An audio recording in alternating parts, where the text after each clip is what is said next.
Eh ganito po kadami ngayon ang tao. Wala po kaming masakyang bus kasi punong-puno po ang DLTV terminal na napakaraming tao.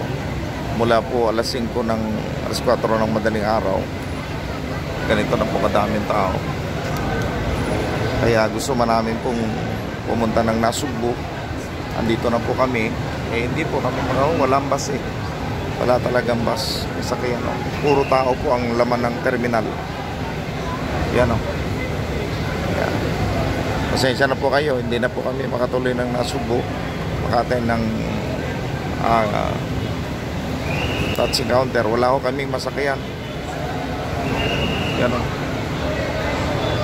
Eh kanina po kami dito.